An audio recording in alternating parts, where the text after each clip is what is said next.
All right, welcome back. So let's talk about Robert Kennedy Jr. for a second. Because out of all the dystopian circus acts we've got running around this country right now, this motherfucker is personally responsible for the dumbest goddamn public health policies I have ever seen in my life. And folks, I work in harm reduction. I have seen some wild shit. I once had a guy try to convince me that there were nanobots in the meth he was shooting.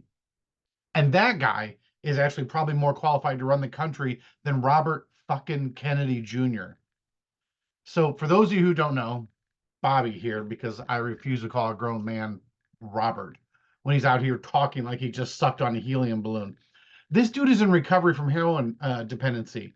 And you'd think, oh, a guy who's been through it, someone who's shot dope, who's kicked dope, and who's come out the other side, you'd naturally think he'd be an ally, right? Maybe some harm reduction, maybe some evidence-based healthcare. Nope. This motherfucker took one look at the overdose crisis and went, you know what the problem is? Not enough horses. Not enough horses. What the fuck are you talking about, Bobby? Like, this dude is out here pushing equine therapy ranches as a legitimate solution to the overdose crisis. Like, the reason people are shooting fentanyl is because they never learned how to braid a horse's mane. I just, I can hear him saying, like, what we need is natural approach to addiction. Like, you see, when I was recovering, I found that being around horses gave me a sense of purpose and community. Motherfucker, you think the key to stopping an overdose epidemic is ponies? Listen, I know a guy who OD'd behind a stable once. And you want to know what the horse did? Not a goddamn thing. That majestic bastard watched him die and then went back to eating grass like, damn, sucks, bro.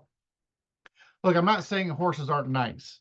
I don't want to offend all the horse lovers out there. I'm sure Buttercup has a great heart. But let's be real. When someone is dope sick, the last thing they need is a fucking barn tour. Like, imagine you're puking your guts out, you're shitting yourself, sweating, shaking, every nerve in your body is screaming to the heavens. And instead of getting Suboxone or methadone, they're like, hey, here's Sparkles, the therapy donkey. He's going to help you process your trauma.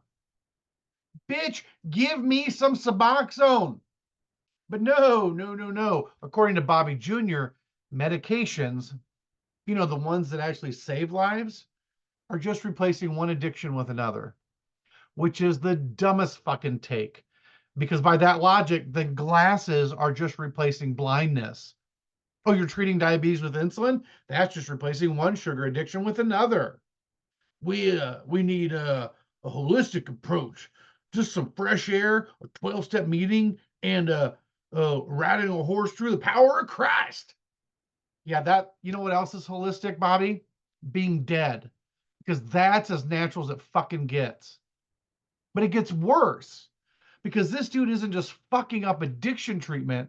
He's got thoughts on healthcare in general, and those thoughts are bad. Do you know how we got rid of polio? Vaccines. You know how we got rid of the measles? Vaccines. Do you know what Bobby thinks caused autism? Vaccines. Like, have you ever heard someone say some shit so dumb that you feel like you need a vaccine to protect yourself from their stupidity? Like, damn, I need a booster shot before I catch whatever the fuck that man has. This dude, who again is in recovery from heroin dependency, is out here telling people not to take medicine. That's like if someone who crashed their car into a Wendy's drive-thru went on TV like, honestly, I don't think seatbelts work. I mean, we have let some questionable motherfuckers run this country, but Bobby is the first one whose whole public health strategy sounds like a Goop article. Like, addiction is bad, but have you tried an organic, cruelty-free cleanse using a tincture of horse spit and Gwyneth Paltrow's sweat? No, motherfucker, I have not. And the best part, this dude actually thinks he's the underdog.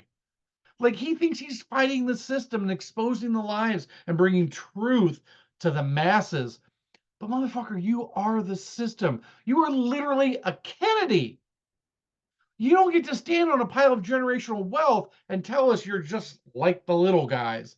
I mean, that's like Elon Musk pretending he understands the minimum wage.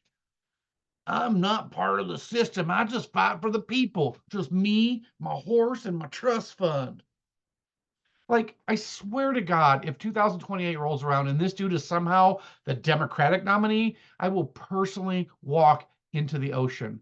Because I'm telling you right now, I would rather OD in a Walgreens parking lot than in a detox on a horse farm under the guidance of Robert Kennedy Jr. And at least Walgreens has Narcan.